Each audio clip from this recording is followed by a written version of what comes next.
મોડાસામાં ફર્નિચરની દુકાનમાં આગની ઘટના સામે આવી છે। મોડાસાના માલપુર રોડ પર આવેલા કામાવન એપાર્ટમેન્ટની નીચે આવેલી દુકાનમાં શોર્ટ સર્કિટના કારણે આગ લાગી હોવાના જે સમાચાર સામે આવી રહ્યા છે।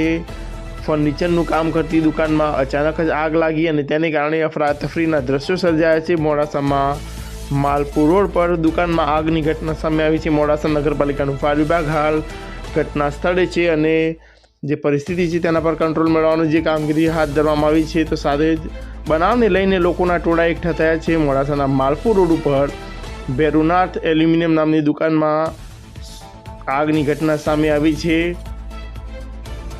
જે પ્રકારના દ્રશ્યો આપ જોઈ શકો છો સમાચાર 31 પર એક્સક્લુઝિવ દ્રશ્યો, કારણ કે જે પ્રકારે આગની ઘટના અને આગને કારણે ધુમાડાના ગોટે ગોટા નીકળવા પામ્યા છે।